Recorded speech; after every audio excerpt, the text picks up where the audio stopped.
noches a todos. Vamos a seguir con los temas de la comisión científica a estas horas tan intempestivas, que ya sabéis que los dentistas somos especialistas en la noche. Y hoy tenemos un evento muy peculiar, porque es el evento conocido como En casa del herrero, cuchara de palo. ¿Y por qué? Pues porque resulta que el conferenciante de hoy se ha dedicado a dar charlas por todo el mundo, pero por todo, y cuando digo todo el mundo es todo el mundo, y nunca había estado en el Colegio de Madrid. Parte de ello es culpa mía, porque encima soy vocal de periodoncia de este colegio desde hace muchísimos años. Es decir, que hemos tenido al profesor David Herrera por ahí danzando por el mundo, sembrando la periodoncia española, y hoy nos pasa como pasaba, o si os acordáis los más mayores, con Paco de Lucía, que había que irlo a ver a Japón o a Nueva York. Y decías, ¿pero cuándo va a venir Paco de Lucía a Madrid? Bueno, pues ahora tenemos al doctor David Herrera en Madrid. ¿Vale? Es un placer para todos nosotros tenerlo aquí. Todos conocéis, y si no, ya os lo digo yo, que el doctor David Herrera es, independientemente de los títulos que él tiene, de profesor titular, de vicedecano, de premio al mejor investigador joven en el mundo, etcétera, etcétera. Es una auténtica autoridad en la periodoncia y es un ejemplo para todos nosotros en la periodoncia y en la odontología española. ¿Bien? Yo no me voy a extender mucho más. Solamente quiero deciros de forma sincera que hay dos cosas que admiro muchísimo de David. En primer lugar, bueno, varias. En primer lugar, que ha tenido el valor de dirigir mi tesis doctoral, lo cual es dificilísimo porque los enfermos psiquiátricos sabéis que somos gente muy complicada y las tesis doctorales tienen altibajos muy, muy importantes. En segundo lugar, ha sido uno de los mejores presidentes de la Sociedad Española de Periodoncia que han existido nunca. Y eso es mucho, porque han sido muy buenos. Él ha sido capaz de revolucionar la SEPA, esto es así. Esto es así. Ha creado nuestra sociedad de una manera que ahora nosotros somos capaces de manejarnos con todas las sociedades de periodoncia del mundo de tú a tú, gracias en parte a él. Y por último, ya no me extiendo más, es de las personas más brillantes que he conocido en mi vida. ¿Ven? Esto lo digo hasta en la cena de Navidad de mi familia, que me miran muy raro, dicen, ¿ese David Herrera quién es? Digo, muy brillante. Bien.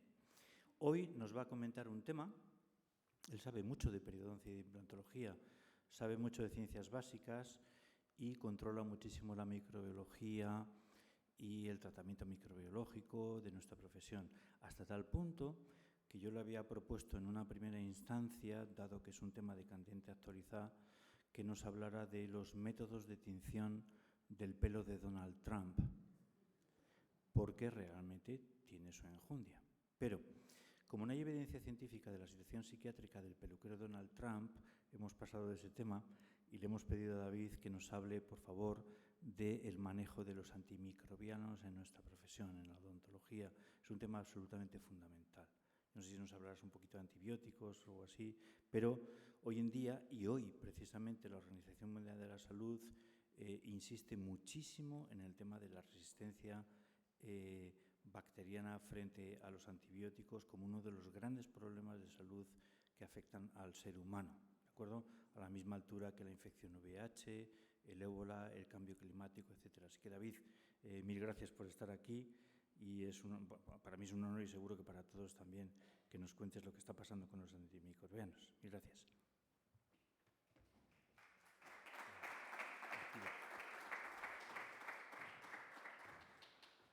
Bueno, después de esta presentación yo quiero venir muchas más veces porque nunca mi mujer no me dice cosas tan bonitas.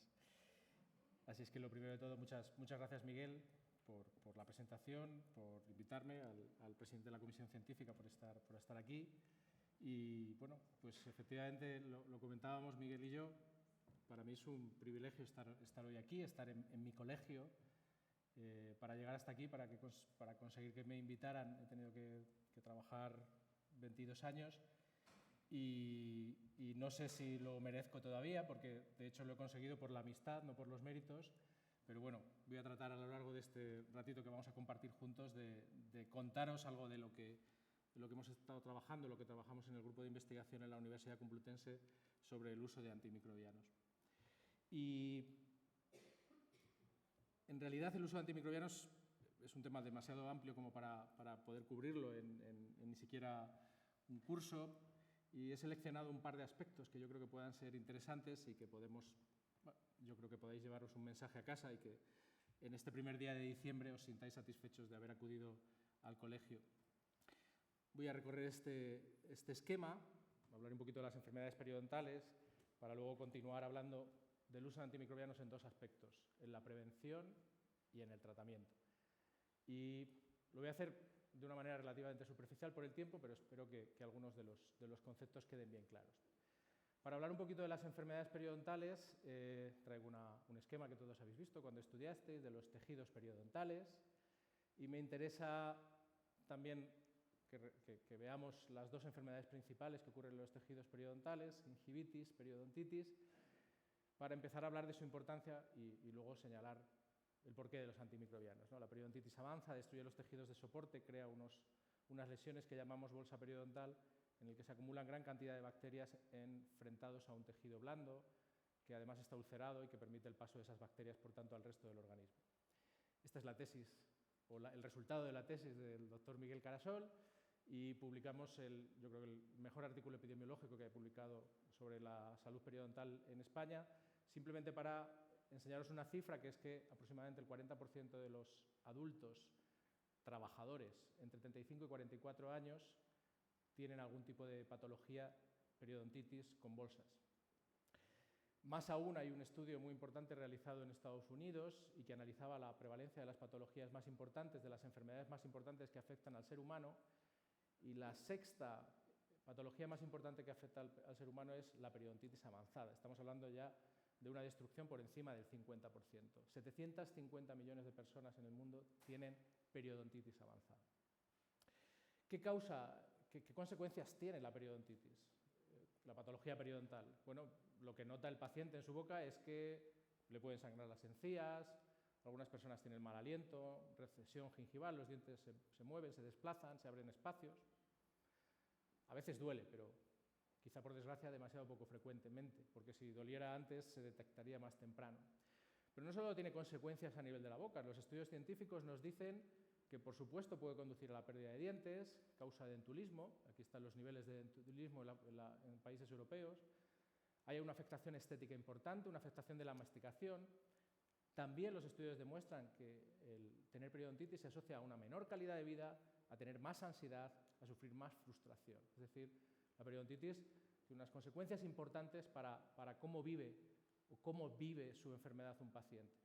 Y también sabemos, por estudios en los últimos años, que la periodontitis, por culpa de la bacteriemia y de la inflamación sistémica, no solo afecta a la boca, sino que afecta al resto del organismo, ¿no? No está separada y desconectada, que es lo que parece que nos enseñan en las facultades de odontología y medicina, sino que resulta que está conectada con el resto de la boca, y tener patología periodontal, tener una infección a nivel subgingival, pues aumenta el riesgo cardiovascular, aumenta el riesgo de complicaciones del embarazo como el parto prematuro, aumenta el riesgo de sufrir diabetes, y en las personas con diabetes es más fácil que se descompensen si tienen periodontitis, y aumenta el riesgo de sufrir las complicaciones derivadas de la diabetes, también enfermedades respiratorias y otras.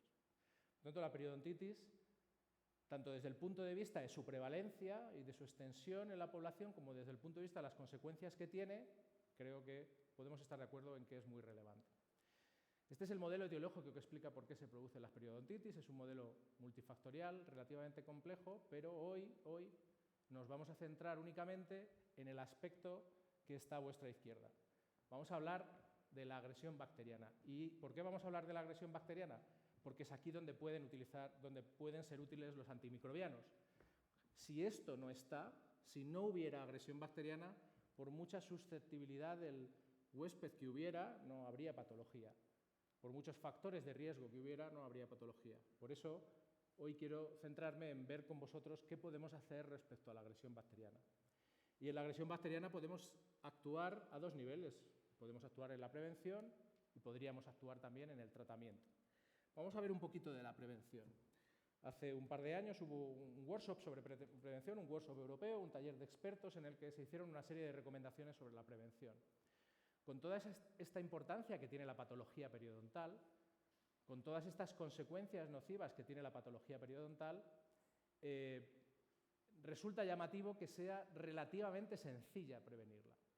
Y las tecnologías y las estrategias para prevenirlo son relativamente efectivas, basándose en el control mecánico de placa, en las instrucciones de higiene, en el cepillado manual razonablemente bien hecho, en la limpieza interdental. Y aquí, en la parte de más abajo, algunos no lo veréis, también este consenso señalaba que puede tener una importancia los agentes para el control químico de la placa bacteriana o del biofilm dental, como realmente se llama. Así es que, basándonos en esta recomendación de que quizá el uso de agentes antisépticos podría darnos o nos podría ayudar en la prevención de las enfermedades periodontales, quiero discutir con vosotros el uso racional de los antisépticos. Así es que un poquito de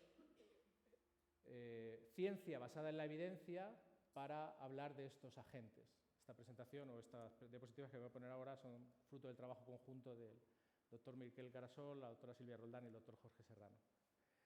Bien, como os he dicho, en la prevención el elemento más importante es el control de los biofilms. El control de los biofilms, en el caso de la prevención, supragingivales, control de la placa. Y esto se realiza principalmente por métodos mecánicos, ¿vale? Los métodos mecánicos, ya sea el cepillado con un cepillo manual, con un cepillo eléctrico, dispositivos interdentales, han demostrado su efectividad en el control de la placa y en el control de la gingivitis. Pero no son perfectos, tienen limitaciones. Y vosotros, que trabajáis en la profesión odontológica, conocéis muchas de estas limitaciones que tiene el control mecánico del biofilm. Por ejemplo, el uso inadecuado. Si no somos suficientemente hábiles en el manejo del dispositivo, no conseguiremos eliminar la placa adecuadamente. Y eso hará que haya gingivitis. La falta de habilidad. El uso insuficiente. Hay un estudio muy simpático que se realizó hace ya muchos años con reclutas suizos, ¿no? Los suizos, cuando están en el servicio militar, estaban allí, les hicieron un estudio y les preguntaron a estos reclutas suizos, bueno, si no habéis estado en Suiza, los suizos son los hombres más aburridos que hay seguramente en el planeta Tierra, pero eso sí, en tema de relojes son los mejores. Entonces les preguntaban, ¿cuánto te cepillas? Y claro, un suizo va por el libro y digo, yo me cepillo 2 minutos. Fenomenal, lo haces muy bien. Bien, ahora coge este cepillo y cepíllate como te cepillas en casa. El suizo se cepillaba y le preguntaban al acabarse de cepillar, ¿y cuánto te has cepillado? Y el suizo decía, 2 minutos, por supuesto. La media eran 35 segundos. O sea, ya se habían cepillado 35 segundos. Y estos son los suizos, que son los que fabrican los relojes. Y el otro problema, obviamente conocido por todos, es la falta de uso. O sea, si tú tienes un cepillo eléctrico fantástico en el cuarto de baño y no lo usas, no elimina la placa ni la gingivitis. Pero el problema no lo tenemos en el cepillado. En la mayoría de los países tenemos un problema con los dispositivos de higiene interdental. El porcentaje de uso entre la población de seda dental no llega al 10%. Y eso estimando que la gente dice la verdad cuando responden las encuestas, que todos sabemos que no es verdad, o sea, que mienten. O sea, que en el hipotético caso de que se dijera la verdad, el 10% de la población utiliza dispositivos de higiene interdental. Con todas estas limitaciones, obviamente, no somos capaces de conseguir una adecuada prevención de las enfermedades periodontales. No conseguimos controlar la placa y, por tanto, no conseguimos controlar la gingivitis de manera suficiente. Es en ese escenario donde aparece la oportunidad del uso de un control químico. Bien, pero cuando vamos al control químico, pues tenemos distintas alternativas, ¿no? Tenemos principalmente productos antimicrobianos. Aquí veis la lista de principios generales. Aquí no hay, de momento no hay productos específicos, pero aquí veis los productos generales. También tenemos algunos que hacen un efecto de disgregación, otros que evitan que las bacterias se adhieran y finalmente algunos que lo que hacen es interferir con la matriz del biofilm, no con las bacterias del biofilm, que es lo que hacen los antimicrobianos. Como digo, ojalá tuviéramos más de estos, pero principalmente tenemos antimicrobianos, que es el tema de hoy. Bien, vamos a elegir cuál de estos realmente nos puede ayudar o puede ayudar a nuestros pacientes en la prevención de la formación de placa y, por tanto, reducir el biofilm, reducir el riesgo de sufrir gingivitis y periodontitis. Vamos al supermercado y entramos en el lineal y ahí tenéis cuántos productos de control químico de la placa, cuántos colutorios y dentífricos podéis encontrar o podemos encontrar en España en un supermercado, entre el supermercado y la farmacia? ¿Os habéis fijado alguna vez? Puede que 100, 120 productos distintos. Esta misma pregunta la hice una vez en Caracas y se me quedaron así mirando. 4, tenemos 4. ¿Cuántos tenéis? Tenemos 4, pero porque acaban de quitar el Listerine ya no nos lo venden porque no lo podemos comprar. Bien, pero en España tenemos muchos productos, muchos colutorios, muchos dentífricos que prometen un efecto antiplaca y antigingivitis. Bien, podemos coger o podemos decir a nuestro paciente, mira, ve allí, además, como está esta escalera, puedo ir y coger, si esto fuera una pantalla interactiva, cogería el que quisiera y todos funcionarían. Bien, en realidad no es así y necesitamos evaluarlos, o más bien necesitamos que las empresas evalúen sus productos antes de vendérnoslo. Y este proceso de evaluación no hay que inventarlo cada vez que se te ocurre una formulación para el control del biofilm, sino que tienes una serie de procesos en el que empiezas evaluando si tu colutorio, si tu dentífrico mata bacterias, si se retiene en la boca, si mata bacterias en la boca y sucesivamente hasta llegar a este nivel, que son los estudios más caros, son ensayos clínicos aleatorizados que buscan comprobar si en el uso real, si en el día a día, utilizar este dentífrico, este colutorio, tiene un efecto beneficioso en reducir la placa o en reducir la gingivitis. Y entonces le damos una categoría. Pues tenemos los agentes antimicrobianos, los que matan bacterias. Agentes inhibidores de la placa, los que son capaces de, matando bacterias, reducir la cantidad de placa. Agentes antiplaca, los que matan bacterias, reducen la placa y consiguen un efecto sobre la gingivitis. Esta es la nomenclatura europea que añade un elemento más, que los antigingivitis serían aquellos agentes en los que se reduce la inflamación sin matar bacterias. ¿Estáis pensando eso? ¿Cómo se puede hacer? Bueno, pues con un agente antiinflamatorio. Simplemente el ibuprofeno podría actuar en esta categoría. Es más fácil la nomenclatura americana, en que lo que reduce la gingivitis se le llama antigingivitis, lo que reduce la placa se le dice antiplaca. Pero bueno, lo que nos interesa es tener productos que reduzcan la gingivitis. Ese es el elemento crítico. Si tú, por utilizar tu producto, consigues más reducción de gingivitis que sin utilizarlo, esa es la demostración.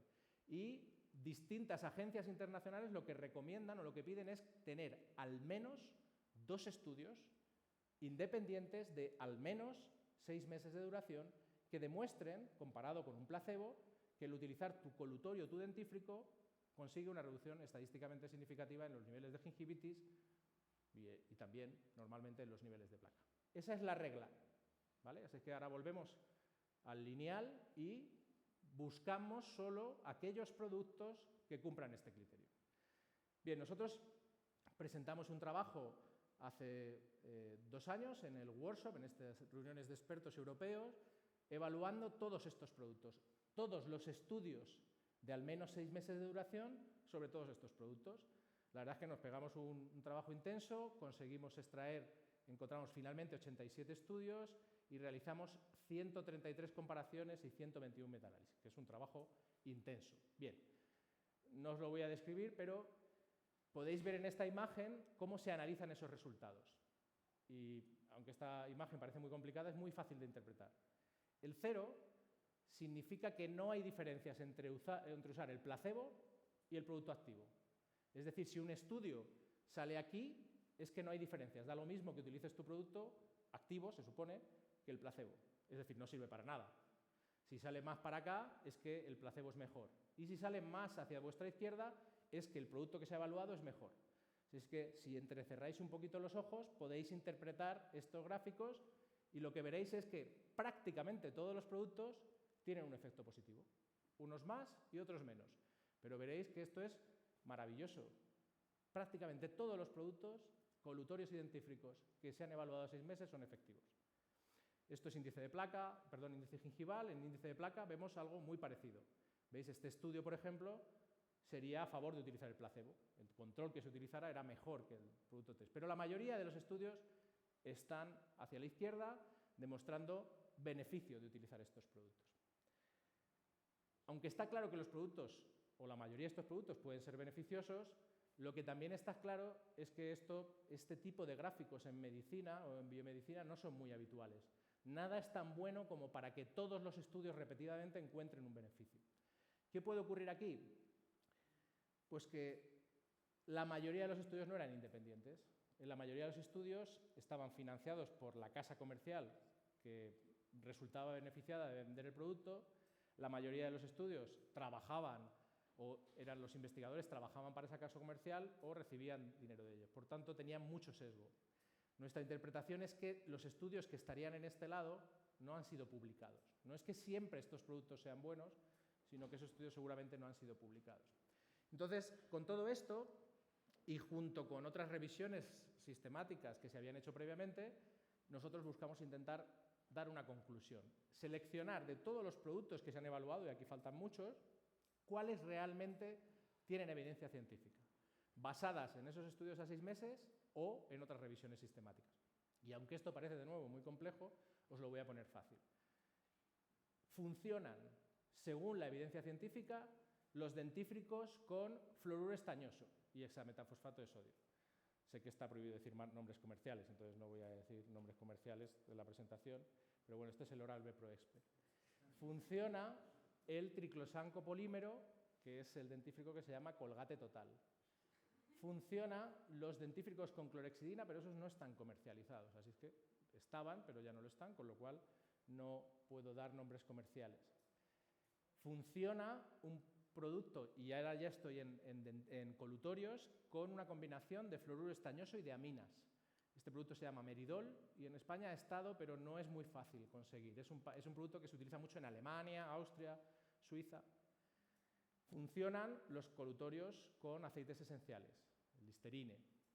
Funcionan los colutorios con clorhexidina y funcionan los colutorios con cloruro de acetilpiridinio, pero solo los que tienen alta concentración, que es por encima de 0,05%. Es decir, la próxima vez que vayáis a recomendar a vuestros pacientes la utilización de un producto para el control químico de la placa, la lista se restringe a 2 dentífricos y a 4 colutorios. Pero, ¿cuáles de ellos son mejores? Es decir, ¿son todos iguales? ¿Esos 6 que tienen evidencia científica tienen la misma capacidad de reducir la gingivitis? En realidad no. En realidad no. Nosotros hemos empezado a hacer un análisis estadístico distinto, comparando a través de los placebos los distintos productos, y estamos intentando empezar a ver qué productos son mejores y qué productos son peores. Esto es un poquito complejo de explicar, pero os lo voy a poner más fácil dibujándolo en una pirámide. Entonces tenemos los dentífricos que os he dicho, triclosan copolímero y fluoruro estañoso con hexametafosfato de sodio. Su nivel en cuanto a actividad estaría más o menos en el medio de la capacidad, entre los más altos y los más bajos. Por debajo tenemos los colutorios de cloruro de acetilpiridinio y de fluoruro estañoso y de aminas. Un poquito por encima, uno que nos interesa menos, que es el del mopinol, porque este no es antimicrobiano. Y por encima estarían los aceites esenciales, colutorio, y finalmente por encima de todo la clorhexidina, ¿vale? Es decir, la clorhexidina es el que mejor efecto tiene, con diferencias prácticamente el doble que los aceites esenciales, que a su vez son prácticamente el doble que los dentífricos. Y ya un poquito al mismo nivel, toda esta zona estaría más o menos al mismo nivel. Claro, pero todos estáis pensando lo mismo. Ya, claro, la clorhexidina es muy buena, pero no les acaba de gustar mucho a los pacientes. Efectivamente, en la ecuación del control químico de la placa faltan los efectos adversos. Estos son los productos, pero ¿qué pasa con la clorhexidina? Que es el mejor, pero tiñe. Y como tiñe, se limita su uso a normalmente el corto plazo, aunque es seguro para la utilización a largo plazo. Podéis prescribir clorhexidina y que el paciente la utilice de por vida o por años y no debería eso tener más problema que las tinciones. Los colutorios con aceites esenciales tienen una concentración relativamente alta de alcohol, que no se ha demostrado que tenga ningún efecto nocivo, pero sí restringe su uso en niños, en personas con problemas de alcohol. Los que hayáis utilizado el colutorio con delmopinol, que es este que os digo que no es antimicrobiano, no se lo recomendaríais a vuestros pacientes. No se lo recomendaríais, porque se duermen las mucosas. Durante los siguientes 20 minutos el paciente no siente nada de las mucosas y, bueno, puede pensar, dice, me ha matado la placa, pero también me ha matado la sensibilidad. No tengo capacidad de saborear, ni de besar, ni nada. Luego tenemos el triclosan con el copolímero, que últimamente se le acusa de problemas medioambientales al triclosan, no por su uso en odontología, es por su uso general. Si esta mañana os habéis duchado, que espero que sí, El gel que habéis utilizado para bañar tenía triclosan, el champú seguramente también, si habéis fregado los platos también tenía triclosan, muchos desodorantes tienen triclosan, y es una molécula que no se limpia de la naturaleza. Y entonces ya ha empezado a aparecer en algas en la Antártida y ha empezado a generar controversia. Hay países donde lo han prohibido ya y seguramente acabe siendo prohibido de manera general. El dentífrico con fluoruro estañoso y hexametafosato de sodio no parece tener efectos adversos definidos, pero es el que menos tiempo lleva en el mercado. Y los otros dos, tanto el cloruro de acetilpiridinio como el fluoruro estañoso y de aminas, provocan cierto nivel de tinción. Mucho menos que la clorhexidina, por supuesto, pero cierto nivel de tinción. De todo esto, lo que os quiero señalar, y creo que es el mensaje más importante para que os llevéis a casa, es que el control químico del biofilm puede ser importante, puede ser relevante, puede ayudar a nuestros pacientes, pero tiene que estar avalado científicamente. Y eso, en la mayoría de los productos que tenemos en el mercado, no es así. Y que a la hora de recomendarlo, tenemos que evaluar el riesgo-beneficio, efectos adversos, y no he hablado de los costes económicos, aunque en general son controlables. En todo caso, prevenir la gingivitis es un objetivo relativamente poco importante.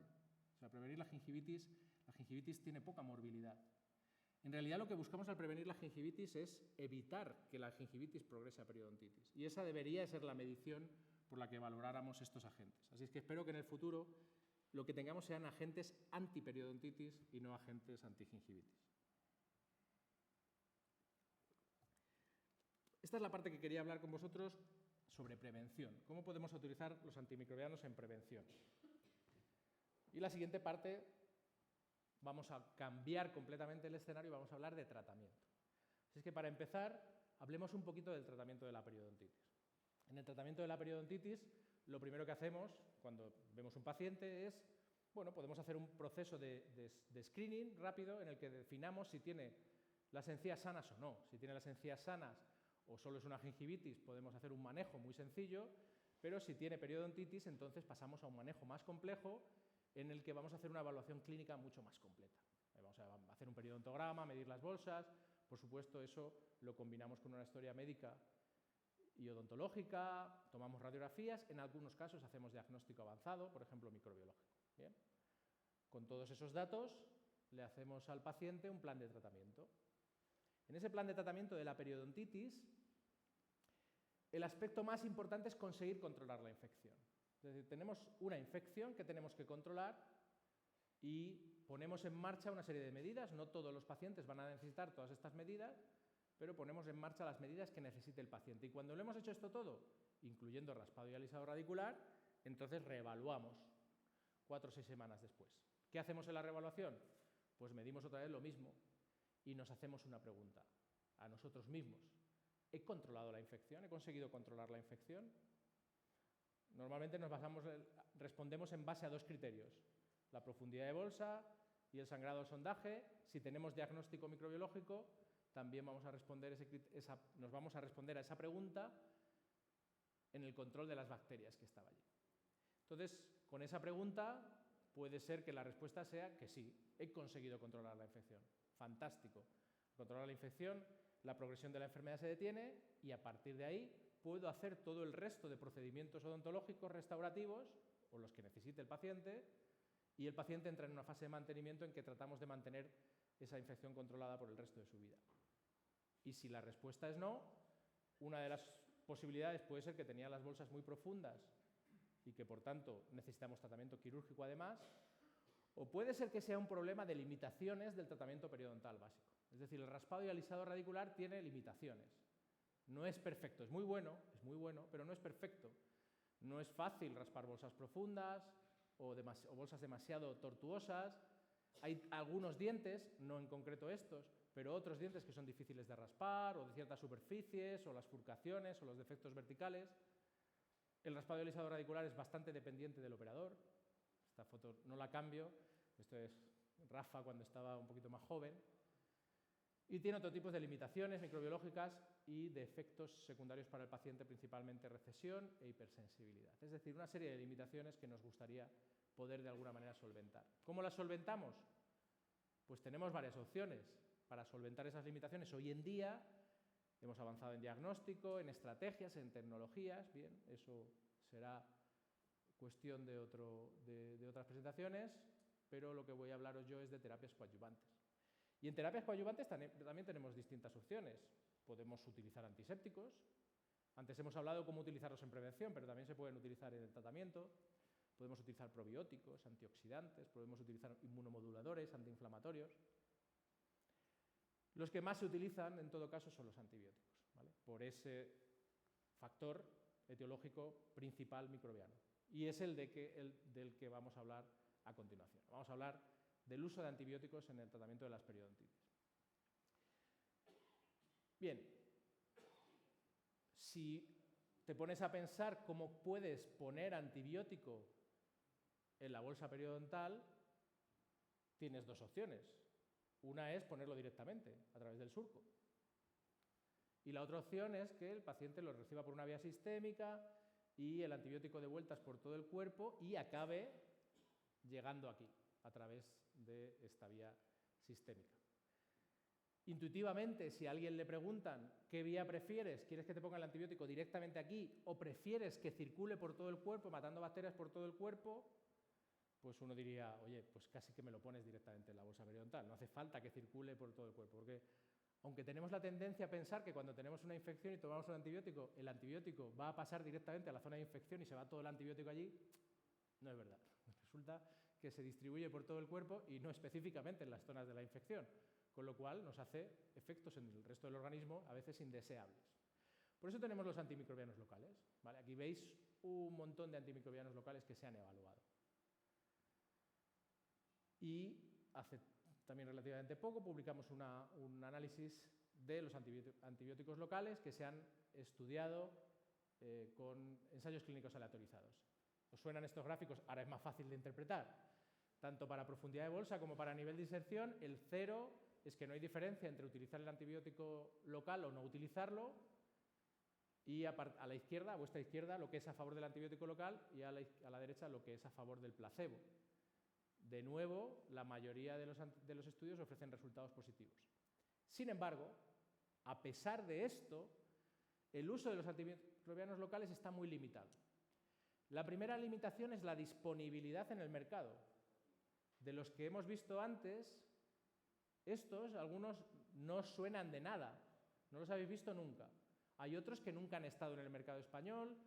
Este Actisite, por ejemplo, ha estado en el mercado español, pero desapareció hace mucho tiempo, y ahora mismo en el mercado español están estos dos y este entrando. Pero si el mejor producto fuera el Perochip, que es una especie de uña de gelatina, de clorhexidina, que se mete debajo de la encía, pues no lo podemos utilizar. Bueno, perdón, sí lo podéis utilizar. Hay un vuelo a Jerusalén, vais allí, lo compráis y lo traéis, y lo utilizáis. Pero como os pase algo, entonces no es agradable, ¿vale? No está aceptado en muchos países de la Unión Europea. Entonces, la primera limitación es que la mayoría no los tenéis disponibles para utilizarlos, y la segunda es que todavía no está definido ni las indicaciones ni el ratio coste-beneficio. Así es que lo reservamos para casos en que la periodontitis está localizada, y eso es en general raro. La periodontitis se manifiesta normalmente de manera generalizada. ¿Cuándo está localizada? Pues en fases iniciales, o cuando quedan algunas localizaciones con bolsas después de realizar el tratamiento, o cuando hay una recurrencia localizada. Así es que aunque la idea es muy buena, en realidad la mayoría del uso de antimicrobianos, de antibióticos en el tratamiento de la periodontitis va a ser por vía sistémica, ¿vale? Ya digo que idealmente le parece que la vía local podría ser más razonable, pero es la vía sistémica la que vamos a utilizar con más frecuencia y de la que vamos a discutir a continuación. Bien, dentro del uso de la vía sistémica también hay dos escenarios posibles. Tenemos infecciones agudas y tenemos infecciones crónicas, y el uso es totalmente distinto en uno y en otro. Así que por eso lo he separado. Primero os hablo de las infecciones agudas, las enfermedades periodontales necrosantes y los accesos periodontales. Bien, en estos escenarios no vale irse a casa a leerse los apuntes, hacer una búsqueda en internet y analizar la patología detalladamente antes de hacer el tratamiento. En estas patologías el tratamiento hay que darlo de manera inmediata. en el momento que se hace el diagnóstico. Por tanto, no hay tiempo para hacer análisis microbiológicos ni otro tipo de análisis muy sesudos. Cuando tenemos un acceso periodontal, lo que hacemos es incisión, drenaje y desbridamiento. Lo que tenemos que hacer, por supuesto, hacer un diagnóstico correcto y después incidir, drenar y desbridar el acceso. Y solo en algunos casos, utilizaremos de manera coadyuvante un antimicrobiano. Si utilizamos un antimicrobiano, un antibiótico en esta patología, debería ser metronidazol a una dosis de 250, 3 veces al día, cada 8 horas, durante el tiempo que dure la lesión y no más. Esta es una de las cosas que os parecerá, no, cuando utilizas un antibiótico lo tienes que utilizar muchos días porque si no se generan resistencias. Eso es mentira. Cuando se generan más resistencias es cuando se están tomando los antibióticos. Con lo cual, cuanto más se tome un antibiótico, más resistencias se generan. Pero en ciertas patologías lo que necesitas es erradicar completamente a las bacterias del nicho, del lugar donde están en la infección, con lo cual puedes necesitar muchos días. En patologías médicas eso ocurre con cierta frecuencia. Pero en nuestra infección, recordar que las bacterias están aquí y van a seguir estando. No van a dejar de estar porque demos un antibiótico, seguirán estando, serán menos, serán otras, pero no van a dejar de estar. Por tanto, como no vamos a erradicar, en una infección aguda utilizamos solo el antibiótico, si es que lo necesitamos, durante el tiempo mínimo imprescindible para que la fase aguda se controle. Y ya, y no más. Y eso en un acceso periodontal son 2-3 días. Y algo muy parecido ocurre con las enfermedades periodontales necrosantes. En este caso, lo que hacemos para tratarlas es un desbridamiento superficial con ultrasonido, higiene oral limitada y utilización de clorhexidina. Y en los casos muy severos, con mucha afectación sistémica por parte del paciente, consideramos añadir un antibiótico, que volverá a ser metronidazol, el más adecuado, a dosis baja, 250 miligramos, 3 veces al día, durante el tiempo que dure la lesión, que normalmente son 2-3 días. Pero esto es solo en los casos severos. Bien, abandonamos el mundo de las patologías agudas y nos vamos a patologías crónicas. Vamos al manejo de las enfermedades periodontales, de la periodontitis. Aquí sí hay tiempo para hacer diagnósticos adicionales. La periodontitis, cuando la diagnosticamos, lleva seguramente mucho tiempo destruyendo tejido y la velocidad de destrucción es lenta, no como ocurre con las enfermedades agudas. Por tanto, aquí habría tiempo, eventualmente, para hacer una valoración microbiológica, incluso una valoración de susceptibilidades. Podría darse el caso porque no necesitamos una respuesta inmediata. Si vemos este esquema de enfermedades crónicas, podemos plantearnos utilizar antibióticos en todas estas patologías, pero utilizar antibióticos sistémicos en gingivitis, creo que estaremos todos de acuerdo en que no está justificado. La gingivitis es fácilmente manejable sin necesidad de antibióticos. Sí pueden ser útiles los antisépticos, pero no los antibióticos. Por tanto, el problema lo tenemos en esta zona, aquí, la duda. ¿Necesito yo antibióticos sistémicos para tratar las periodontitis? ¿Necesito yo antibióticos sistémicos para tratar alguna de estas periodontitis? Bueno, según los workshops, en este caso es el workshop mundial y este es el workshop europeo, un paréntesis, workshop europeo es el que se hace en Europa, workshop mundial es el que se hace en Estados Unidos. La vida es así. Son cosas que ocurren y a lo mejor, no sé, a lo mejor Donald Trump lo cambia, pero de momento tienen este ánimo los estadounidenses. Bien, según estos workshops, se podría recomendar utilizar antimicrobianos sistémicos en periodontitis avanzadas, con bolsas profundas, en periodontitis agresivas, en periodontitis activas, con destrucción activa, y en periodontitis con ciertos perfiles microbiológicos, principalmente aquellos asociados a Agregatibacter actinomyces concomitans y Porphyromonas gingivalis. Esto no significa que hay que utilizar antibióticos sistémicos en todas estas ocasiones, solo significa que los pacientes que pueden precisar un antibiótico sistémico tienen que tener estos diagnósticos. Pero volveremos luego a esto otra vez. Así es que vamos a intentar explicar si los necesitamos y cómo los podríamos utilizar si es que los necesitamos. Bien, la primera razón por la que uno puede pensar que un antibiótico es útil en el tratamiento de la periodontitis es porque es una infección, y eso ya lo hemos dicho antes. Segundo, porque esa infección está asociada a patógenos específicos. Dentro de la boca hay aproximadamente 800 especies bacterianas diferentes, de ellas solo entre 15 y 20 se asocian a la periodontitis, ¿vale? No es una infección específica de una bacteria, una enfermedad, pero sí se asocian a un grupo concreto de bacterias. Y el tercer elemento importante de la enfermedad en cuanto al uso de antibióticos es que se organizan en biofilms. Esto en realidad es una mala noticia, porque las bacterias organizadas en biofilms necesitan hasta 1000 veces más concentración de antibiótico para ser destruidas que las bacterias que están aisladas. La mala noticia es que las bacterias que están aisladas son las de las que tenemos datos. Entonces, por ejemplo, para matar Porphyromonas gingivalis necesitamos 9 microgramos por mililitro de metronidazol, ¿vale? Si está aislado, que es como lo hemos estudiado. Si lo metemos y eso se alcanza con una dosis de unos 500 miligramos de metronidazol. Si la bacteria está en un biofilm, entonces vamos a hacer matemática. Los dentistas somos muy malos para las matemáticas, obviamente, pero vamos a intentarlo. Si es 9 es aislada y 1000 veces más en el biofilm, serán 9000 microgramos por mililitro. Por tanto, a la hora de dar la dosis a vuestros pacientes es muy sencillo. Si en bacteria aislada son 500 miligramos, pues en biofilm son 500 por 1000. O sea que le tienes que dar 5 kilogramos de metronidazol cada 8 horas, ¿vale? Bueno, yo no sé si eso matará a Porphyromonas gingivalis, pero os aseguro que vuestro paciente se va a desintegrar, absolutamente. Eso es un problema importante que ahora veremos cómo lo manejamos. El segundo elemento sobre la periodontitis, esto era respecto a la enfermedad, respecto a los tratamientos que tenemos, ¿qué podemos decir en relación al uso de antibióticos? Bueno, lo primero es que el raspado y alisado radicular, combinado con los otros elementos de la terapia periodontal básica, es uno de los tratamientos más efectivos que tenemos en odontología y seguramente el mejor documentado, el que más estudios científicos tiene. Y eso desde hace muchos años, porque los estudios se hicieron ya en los años 60 y 70. Fue la primera disciplina de la odontología en tener estudios longitudinales, ensayos clínicos aleatorizados.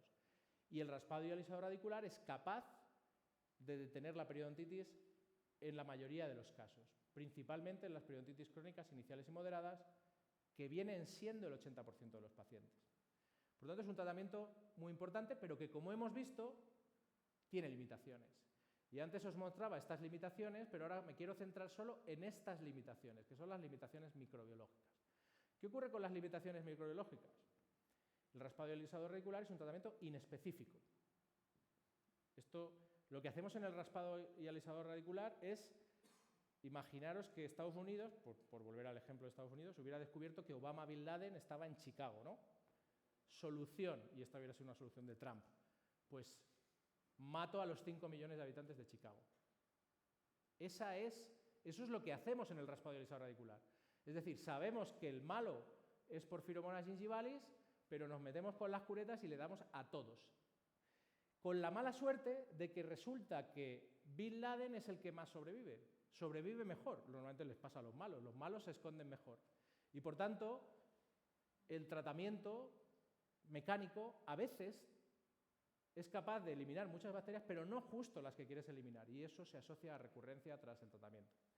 Y además hay otro elemento importante en el raspado y alisado radicular, que es que no limpia el resto de los nichos de la boca. Los patógenos periodontales están por toda la boca, no solo a nivel subgingival, también están en la mejilla, en las amígdalas. Y claro, en el resto de las zonas no lo tratamos, solo tratamos a nivel subgingival, de tal manera que tenemos un tratamiento que es inespecífico y que deja sin desinfectar, entre comillas, una importante parte de la boca. Y esto es una limitación importante y a lo mejor el uso de antimicrobianos podría ayudarnos a solventarlo. Entonces, creo que con estos elementos podemos decir que podría ser, ¿no?, que los antimicrobianos sistémicos fueran útiles en el tratamiento de las periodontitis, porque son infecciones, porque están causadas por agentes específicos y porque los tratamientos de los que disponemos no son específicos. Y a lo mejor nos interesaría ser más específico. ¿Podemos ser más específico? Bueno, podemos serlo. Para ser más específicos necesitamos hacer diagnóstico microbiológico, porque claro, si tú te dedicas a prescribir antibióticos pero no sabes lo que estás matando, no cuadra con lo que yo acabo de decir. Sin embargo, la mayoría de los estudios que se han hecho no hacían diagnóstico microbiológico, prescribían el antibiótico empíricamente y aún así funcionaban. Pero es verdad que si haces diagnóstico microbiológico funcionan mejor. Y se sugiere que si haces diagnóstico microbiológico y además evalúas las susceptibilidades de las bacterias, es decir, si realmente son susceptibles, las de tu paciente son susceptibles al antibiótico que vas a mandar, pues todavía tendrías más posibilidad de éxito. Os pongo un ejemplo respecto a la necesidad del diagnóstico microbiológico y es un ejemplo que compara dos países que están relativamente cerca, ¿no? España y Marruecos, ¿no? Nos separan ahí 15 kilómetros, ahora creo que hay temporal en el estrecho, o sea que nos separa un poquito más porque los barcos no están saliendo, pero normalmente es una comunicación muy cercana. Y os hablo de la presencia de Agregatibacter actinomyceta incómitas. En Marruecos, aproximadamente el 60% de los pacientes con periodontitis agresiva tienen Agregatibacter actinomyceta incómitas. En España, el 6%. ¿Qué significa eso? Que si utilizas los mismos criterios empíricos para tratar a los pacientes de España y Marruecos, estás equivocado. No vas a acertar, porque el perfil microbiológico aquí es distinto que aquí. Y eso es evidente y muy claro. Y es un ejemplo al que luego volveremos. O sea que el diagnóstico microbiológico podría sernos de utilidad, puede sernos de utilidad en más cosas que en el diagnóstico. Nos puede ayudar a hacer el plan de tratamiento, nos puede ayudar en la fase de mantenimiento, nos puede ayudar a identificar objetivos, pero no quiero entrar mucho en esto, sino que prefiero centrar la última parte de mi presentación en poneros un ejemplo de cómo decidir si mandar antibiótico sistémico o no y cuál. Vamos a poner el ejemplo de la periodontitis agresiva. Tengo un diagnóstico de periodontitis agresiva, un paciente sentado en el sillón. Puedo tomar 3 decisiones, esencialmente respecto al uso de antimicrobianos sistémicos. 1, no utilizarlo. Otro, y esto lo hacen en muchos sitios del mundo, prescribir empíricamente amoxicilina más metronidazol. Y tercero, puedo hacer un análisis microbiológico y dependiendo del resultado, prescribir o no un antibiótico y decidir, basado en ese diagnóstico, cuál antibiótico prescribir.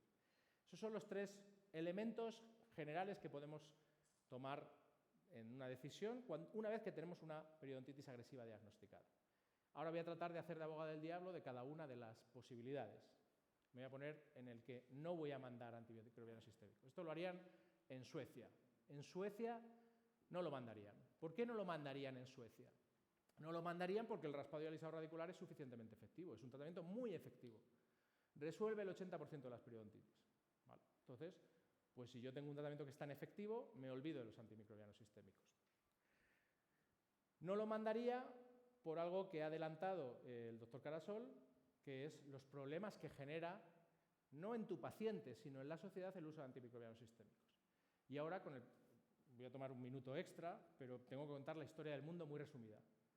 El mundo se divide en 3 fases, tiene 3 etapas históricas. Está la era preantibiótica.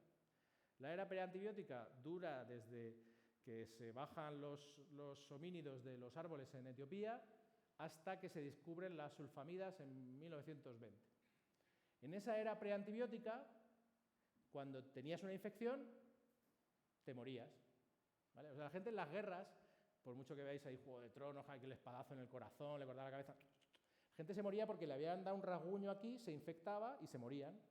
Así de sencillo. Tampoco sabían lo que iba a venir luego, con lo cual tampoco lo pasaban tan mal, pero se morían. Cuando empiezan a utilizarse los antibióticos, entramos en la era antibiótica. Tienes una infección, te tomas una pastillita y no te mueres. ¿Bien?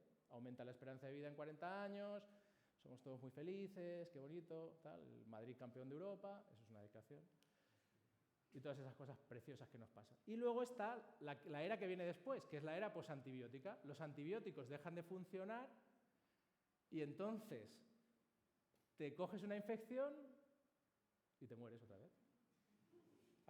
Bien, ¿no? ¿En qué era prefieres vivir? ¿No? Bien, y este informe de la Organización Mundial de la Salud de 2014 empieza diciendo, no os preocupéis, la era posantibiótica no es una cosa del futuro. Y dice, respiras, dice, no, es ya una cosa del presente.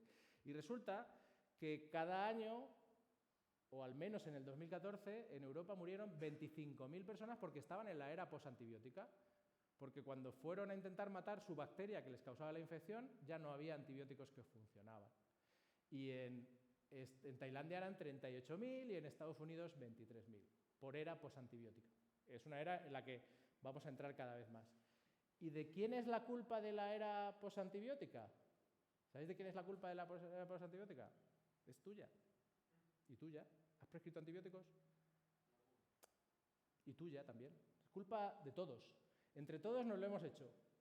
Tenemos ese problema, es muy importante y lo hemos creado entre todos. Y os voy a decir además una cosa, porque en la odontología somos especiales. Todo el mundo está reduciendo la prescripción de antibióticos en todos los niveles de la medicina y de industriales, en las granjas, excepto uno, la odontología. ¿Vale? Bien, esto acaba de salir hace una semana, seguramente lo habéis visto, está en las universidades, se han distribuido los folletos, las recomendaciones del ministerio, de nuestro ministerio, para tratar de luchar contra la resistencia a antibióticos. Y cuenta todo esto que yo os estoy contando. Bien, también otra razón más para no prescribir un antibiótico sistémico es que la probabilidad de que, por ejemplo, esto es con amoxicilina metronidazol, la probabilidad de que te dé diarrea es muy alta. O sea, los pacientes que toman amoxicilina metronidazol no solo le quitas los patógenos periodontales, sino también les limpia por dentro. Te deja mucho más cómodo por dentro, ¿no? Con la diarrea. Bien, esa es la opción 1. Ahora me paso y me cambio a la opción amoxicilina metronidazol. Tengo un diagnóstico de periodontitis agresiva y si vives en Suiza, si estás en Suiza, te van a dar amoximetro seguro, con el raspado y el alisado radicular. ¿Por qué? Porque aumenta el efecto del tratamiento reduciendo 0,58, 0,6 milímetros más cada bolsa y aumentando el nivel de disección 0,4 milímetros. Y eso es mucho, está muy bien, fantástico. Además, hay otros estudios donde demuestran que reduce la necesidad de cirugía, que el mantenimiento a largo plazo es mejor. ¿Vale? O sea que el amoximetro para tu paciente tiene claramente beneficios. Y la otra tercera alternativa es que lo vas a decidir en función del diagnóstico microbiológico. Es decir, al paciente con periodontitis agresiva, son las 10, tengo 5 minutos extra, 5, 6, voy a negociar, 5 y medio, 6,20, vale. Estoy ya acabando, o sea, faltan 3/4 de hora solo. El decidirlo según el diagnóstico microbiológico. ¿Y por qué debería hacer diagnóstico microbiológico? Primera cosa que tenemos que saber es que cuando amoxicilina metronidazol empezó a utilizarse, se desarrolló para matar Agregatibacter actinomycetem comitas. Es una combinación que hace una sinergia especial, de tal manera que la amoxicilina genera en uno de los hidroximetabolitos del metronidazol la capacidad de invadir a los gram negativos y matarlos. Esa es toda la historia. Sin embargo, luego se empieza a utilizar para cualquier periodontitis, pero se desarrolló para Agregatibacter actinomycetem comitas. Y los estudios muestran que en esas poblaciones los pacientes que realmente se están beneficiando de recibir amoxicilina metronidazol son los que tienen Agregatibacter actinomycetem comitas. Los otros también, por supuesto, pero menos. Es una combinación para pacientes con Agregatibacter actinomycetem comitas. Y de hecho, este es el artículo que creó todo el problema, publicado en 2005, se hizo en Inglaterra, en Londres. El primer autor es el presidente actual de la Sociedad Española de Periodoncia, el doctor Adrián Guerrero, y los resultados eran espectaculares. El beneficio de dar amoximetro a los pacientes con periodontitis agresiva era muy alto. Pero 10 años después, fíjate que tardaron, sacaron los resultados microbiológicos y concluyeron que los pacientes que se habían beneficiado realmente del antibiótico sistémico eran los que tenían Agregatibacter actinomycetem comitas. Segundo elemento importante, si tú mandas empíricamente amoximetro a todos tus pacientes con periodontitis agresiva, en España sobretratarías al 95%, porque solo el 5, el 6% tiene Agregatibacter actinomycetem comitas. En Marruecos podrías mandarlo empíricamente, tienes muchas probabilidades de aceptar. La mayoría de los pacientes tienen Agregatibacter actinomycetem comitas.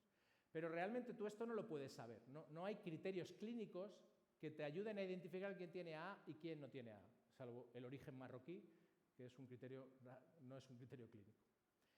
Y la otra cuestión es que cuando comparas dar amoxicilina más metronidazol frente a dar metronidazol solo, que es un antibiótico mucho más seguro, no hay diferencias estadísticamente significativas. Sí es verdad que la combinación tiene un poquito mejores resultados. Obviamente son 2 antibióticos en vez de 1, pero la diferencia no es significativa. De hecho, dar amoxicilina te puede causar algunos problemas, porque la amoxicilina mata a gente. Duplicas los efectos adversos y además puedes mandar a tu paciente al cementerio. Y claro, si además no tenía Agregatibacter actinomycetes incómitas, imagínate tú la cara que se te queda cuando vayas a rendir cuentas sobre tus tratamientos y dices, no, aquel paciente que se te murió por una alergia a la penicilina, pues que no tenía Agregatibacter actinomycetes incómitas, que te hubiera valido con mandarle metronidazol. Bueno, esto es todo lo que yo he juntado, pero a veces, si lo dice alguien más importante que tú, tiene más peso. Os digo lo que dice la Unión Europea y la Organización Mundial de la Salud. Dicen que para evitar el incremento de resistencias se debe evitar el uso de cualquier antibiótico que no sea estrictamente necesario. Bien, primera recomendación. Segunda, que los antibióticos deben ser de espectro reducido siempre que sea posible. Es decir, amoxicilina no es de espectro reducido, es de espectro amplio, muy amplio. Metronidazol está un poco entre medias. Y segundo, los antibióticos de amplio espectro o en combinación deben evitarse salvo en casos de infecciones muy severas o que no respondan a ningún otro tratamiento. Yo creo que más claro, parece escrito para la periodontitis, aunque no lo es. Finalmente, recomiendan que si aún así necesitas prescribir un antibiótico, que hagas diagnóstico microbiológico. Y esto no es para periodoncia ni para odontología, estas son las recomendaciones de la Unión Europea y de la Organización Mundial de la Salud para la práctica de la medicina en infecciones. Y os traía esto que acaba de salir, porque esto es lo que pone arriba, ¿no? Promover que los tratamientos con antibióticos se basen en el diagnóstico microbiológico y en la realización de antibiogramas. Es decir, evitar el uso empírico. Es mejor no utilizarlo a utilizarlo empíricamente. Así es que dejadme acabar con las conclusiones que ponen un poco, tratan de destacar estos aspectos que hemos comentado. Los antimicrobianos sistémicos pueden ser útiles en el tratamiento de la periodontitis. Eso está claro, porque son infecciones y porque tienen algunas limitaciones que son microbiológicas. Es un tratamiento fácil y barato. Es mucho más fácil prescribir un antibiótico que raspar. Y puede mejorar los resultados. Pero tiene problemas. Causa problemas a tus pacientes porque tiene efectos adversos, pero sobre todo causa problemas a nivel de salud pública, a nivel de las resistencias, a nivel global. Utilizarlo no es gratis y tiene consecuencias importantes. Por tanto, yo creo que se pueden utilizar, pero cuando se utilicen, tienen que hacerse en las condiciones óptimas y solo lo deberemos hacer cuando realmente lo necesitemos. Restricción y condiciones óptimas. Esas condiciones, esa restricción debe hacerse solo para algunos pacientes con periodontitis avanzada, agresiva o con formas activas, o que tengan Agregatibacter actinomycetes incómitas o Porphyromonas gingivales. Y una vez que hemos decidido utilizarlo, lo haremos en condiciones óptimas, siempre después de haber desbridado, con raspado y alisador radicular o con cirugía, inmediatamente después de hacerlo. El tratamiento hay que hacerlo cuando se manda un antibiótico en un periodo razonablemente corto de tiempo en cuanto a la organización de las citas para que no se reorganice el biofilm y tiene que ser el mejor raspado que hayas hecho en tu vida para que pueda hacer efecto. Y obviamente olvidaros de mandarlo en fumadores. Por tanto, restringir y las condiciones óptimas, en mi opinión, deben incluir el diagnóstico microbiológico. Porque como dice ese informe que os he presentado de la Organización Mundial de la Salud, la única manera de posponer al máximo esa era posantibiótica es haciendo un uso racional y restringido de los antibióticos. Dicho todo esto, hemos repasado las enfermedades periodontales, hemos visto algo de prevención con el uso racional de antisépticos, algo de tratamiento con el uso racional de antibióticos y antes de despedirme quería de nuevo agradecer a Miguel y, como tengo todavía un minuto, agradecer a dos personas que han sido las dos personas que han confiado más en mí hace ya mucho tiempo para el inicio de mi carrera, el inicio de mi carrera académica, principalmente con el doctor Mariano Sanz, que por supuesto no está aquí, está en un avión camino de vete tú a saber dónde, pero sí está aquí, tengo el orgullo y el privilegio de tener aquí al doctor Pedro Herrera, que es mi tío y que fue la primera persona que confió en mí a nivel profesional y que le agradezco mucho esa confianza y que esté hoy aquí.